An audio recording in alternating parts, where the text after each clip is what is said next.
কাজী কাবিল নামায় যখন টাকার পরিমাপ লিখছিল, হঠাৎ মেয়েটি কাজীর কাছ থেকে কাগজ কলম নিয়ে বলে উঠল, আমার কাবিল নামায় টাকার পরিমাপ আমিই লিখব।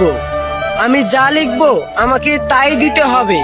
গরিব ছেলেটা মেয়েটিকে প্রচুর ভালোবাসতো, তাই মেয়েটি যেটা বলল সেটাই মেনে নিল।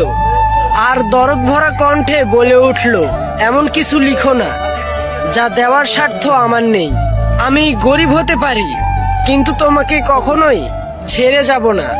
মেয়েটা ছেলেটিকে চোখ রাঙিয়ে টাকার জায়গায় টুকটুক করে লিখে দিল ছেলেটির নাম, আর সবার সামনে চিৎকার করে বলতে লাগলো, যদি আমায় কোনোদিন ছেড়ে যায় তাহলে দেনমোহর হিসেবে আমি ওকে নিয়ে যাব।